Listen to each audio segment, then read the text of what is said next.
Okay, so center line of turns is this berm. Okay, kind of fun that we're gonna cross the center line of turns, and when we cross it, we're gonna come off the inside leg if that was downhill. Okay, so we're gonna come up the inside leg and we'll roll to the outside edges. And stomp track with me. Now this is the apex of the turn. Okay, and we're staying on that outside leg. Okay, with our body turned up the hill a little bit now, which is the outside of our turn. And now we're going to come to the Mogul Hop Stage. Okay, that was the outside of our turn. So now we're going to change, and now our right shoulder is going to lead, and we're stomping a turn through, around to the apex, staying on the outside with the right shoulder in front. Coming to here. We're going to stomp on the inside leg, up, and the left shoulder goes in front. Okay? So we'll do that same thing back down. Okay? So we're coming down the hill. This is the fun part. Mogul hop, come off this, left shoulder goes in front. Our bodies turn to the outside of the turn. We're balancing on the outside edge, looking through the track, coming through. We're coming to our Mogul hop inside foot, uphill, inside. Now the body's switching. Right side's in front, and our legs are stomping through the track. Stomping through, we got balance on the outside, and the right shoulder, pause.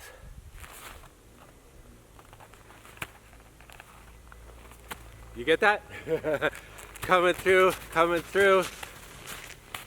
I could balance on the uphill foot because everything's in alignment, and boom, oh, we're going to the new turn. Left side goes in front, and we're balancing on the outside. Okay, so what we're gonna do, we're gonna go to the top of the track, and we're gonna rotate our legs. So the motor skill when skiing is we go from here, we rotate, come up, and we come down. Okay, try that with me.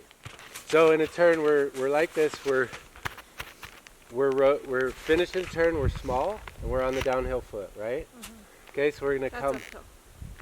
We're on the downhill foot. Oh gosh! Every time you do that, the one that you pull up, I think it's on? that one. Yeah. Oh my. Oh, no, that's good. That's actually okay. So we're copying Patrick. Okay, so pretend like you're 6. And you do exactly, they don't hear anything I say. Okay, so 6-year-olds are probably better at copying. 18-year-olds probably are more literal, or, okay, you're thinking too much. Yeah. Okay, so you're copying Patrick. Copy. Okay, so we finished the turn low. Okay, we're gonna start the next turn by changing our weight. We're just gonna step. Look at my whole body and make sure you're copying the hands and everything. Okay, visual learner, step, turning the legs more than the upper body. Okay, step, keep watching my body. It's gonna move around well too. And down. And we're coming up, down. Okay, so see how that's working? We're starting the next turn and we're stepping our legs around and down. Okay? We're pressing on the uphill leg to start the turn through the apex, tall and small. We're starting the turn by pressing the uphill through the apex. That would be the way out wide, and we're going to keep stepping down here. So our balance finishes on the downhill ski. Okay, good. So same thing happened with you is you're processing, and that's what happens when you're head down. A thinker's going to have their head down, they're trying to think it through, and they're not watching you, the instructor. Okay?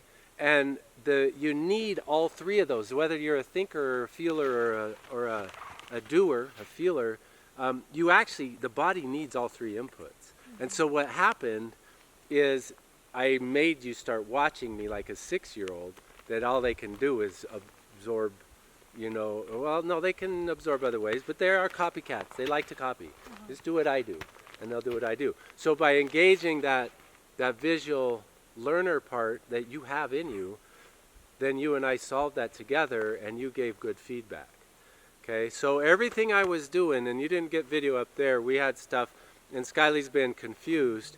I wasn't catching on that I needed to change and actually give her a command to use another sensory input, which was visual. Okay, and that solved everything, and then we changed kind of the exercise a little bit to simplify what we were doing. Okay, so good. So that'll be like an exercise. We'll get people doing that. You find that success, and then we'll go up to the top of the course with a sidestep exercise. Okay, so we got static exercise. We're going to progress to where we're moving with it. For a hiking skill, we'll exercise sidestepping up the hill. Okay, because we might do this with skis with somebody. And as we're exercising hiking up the hill, what we want is our body to be rotated so our back is going up. Because why? Would that be the outside of a turn? Yeah, if I was skiing down a hill, right? So let's mimic that and keep our hips and pelvis and walk. So we could try to keep your body there, and now just turn your head. Right? Okay, watch this. Did my shoulders move? No. Okay, now you try it. And try harder. Turn your shoulders down. Get this length, okay, this wait, offset. So you want me in the right position? Yeah, I want you in the right position. Okay, now turn and look at me without moving your shoulders. Okay, that's how you're gonna walk. Wait, with my head that way? Yeah, because you want to see where you're going. I mean, you could turn around and look around. Yeah. Okay. I'm looking at you like I was skiing, but you want to look where you're going hiking, right? Right. But I don't want to change the body position because we're developing motor skills. Okay. So, and once you're comfortable, you can look down and look at the view and keep walking up. Okay. Yes. So you corrected your shoulder. Nice. Okay. So we're getting that motor skill. Now look at me. Don't move your shoulders. Yes. Nice. Okay, so we're at the top of the course. Nope, we got to go more. Okay, so let's get the other way. Okay, turn, get that hip. Okay, you can have a little more offset of your feet too. That'll help your hips rotate. This way? Yep. Okay, there you go. Looking down. Now look at me without moving your shoulders. Right? Okay, now you can enjoy the view and keep those shoulders turned down. Okay, keep them down there. Nice. That's a good stand. Okay, is you're going to tune in and quit thinking. Okay, I'm going to ask her to quit thinking and just copy with your eyes. My whole body. So scan the whole body. Come on behind me. Okay, and I'm going to actually try not to say anything, because if I start talking, she's going to start thinking. Okay, here we go. Mogul hop. Oh, I talked. Left shoulders in front. Oh, I talked again. Balance. Balance. Looking at the view in the position. Here's our mogul hop. Changing edges. Now the right side's in front. Hop. Balance. Is she copying me, Mr. Camera? Okay, coming through. Coming through. Mogul hop and land on the same foot. Yes! So for teaching skiing and getting your examination certificate, you need to have progressions in your teaching. Okay, start them small. Okay, start them statically, and that's what we did with this. Okay, is the copying this. Everybody's got this stuff going on. Okay, you're getting some exercise. You're emphasizing balance.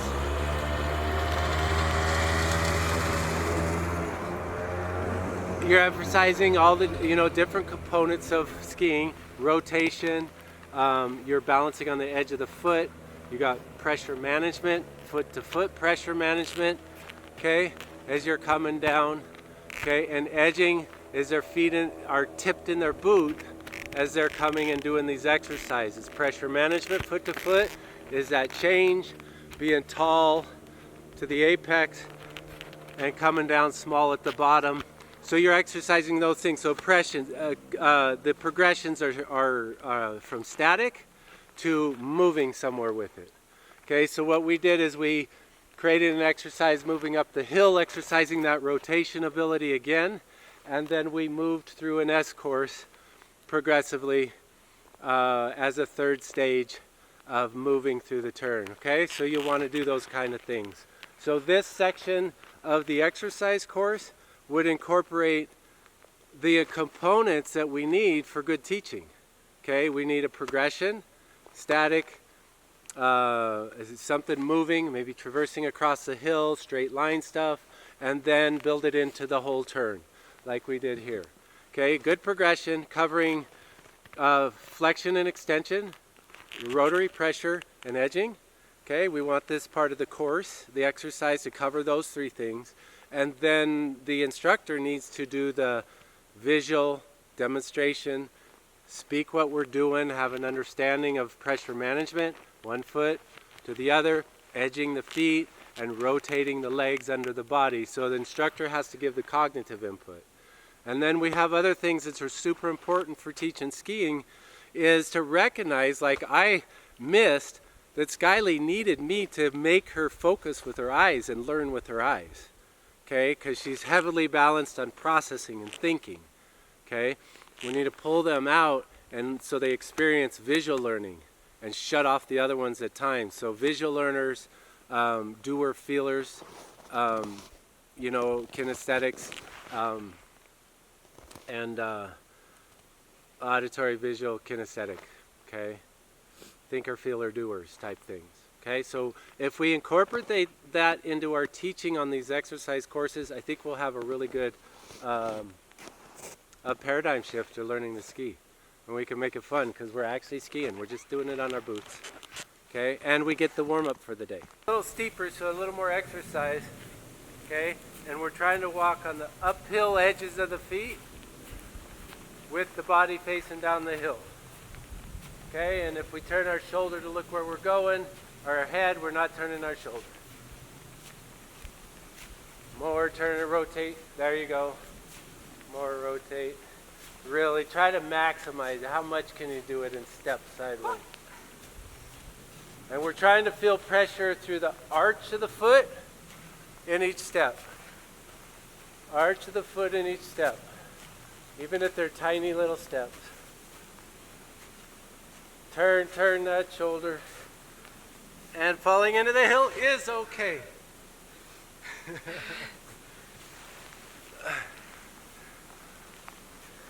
And then rotate the other way.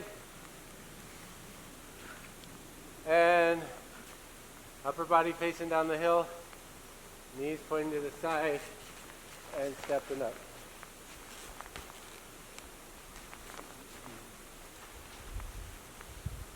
Okay, try really hard to focus on your uphill leg.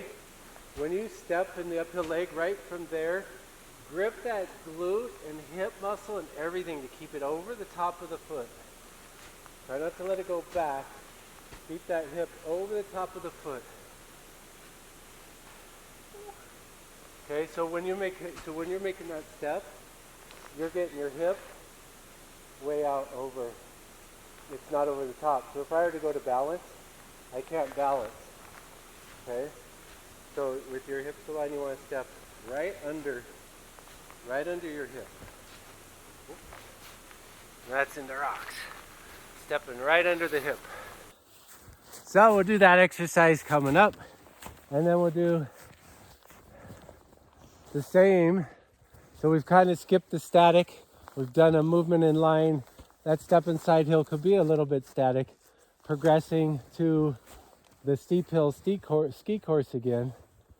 Okay, and we're looking to try to rotate the upper body with the movement of the hip to the inside. Right at about the center line of turns is where it'll start.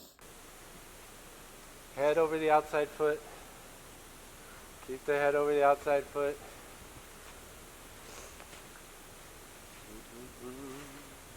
grab the abdominal muscles to try to keep that trunk facing there. And then you're switching. Center line's a turn. Now the left side's going to start leading.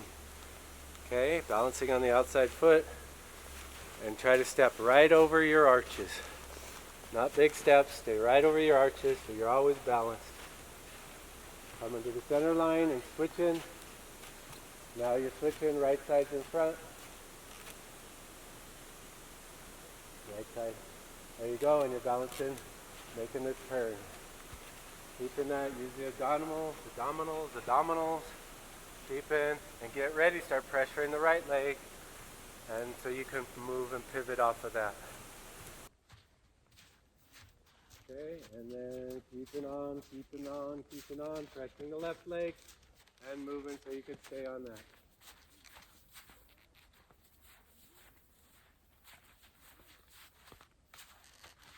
Okay, and then we'll sidestep, boot up. Let's actually do a herringbone just for the heck of it. Focus on gripping the glutes, every extension.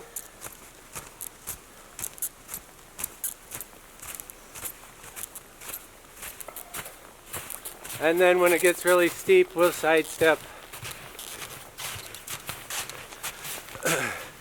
So what we could use is core exercises. We've done a lot of squatting and stuff. I need to build that in. Let's just do one more lap. Okay, so we're starting small. We're going to add something into the complication as you get them just to move through with rotary skills and the alignment skills stacked on top. Then you might do another lap and add the pressure management skills, foot to foot, overall, where that pressure management occurs. At what stage of the turn. So finish phase, we're flexed, okay, and we're stepping through, and we've rotated now. We've taken and moved our right half forward, and we're getting a little taller, and a little taller, and a little taller, and a little taller to the apex. Keeping the right side in front. And now we're flexing small at the center line of turns. And here is where we're going to start pressuring, a pressure transfer to the right leg. And then our left shoulder can move in front. And we're staying, balancing over the right leg, using those visual skills of learning. And then we're small. We missed that tall. Did you get the tall? I was kind of tall. Good. Not that tall. Not that tall?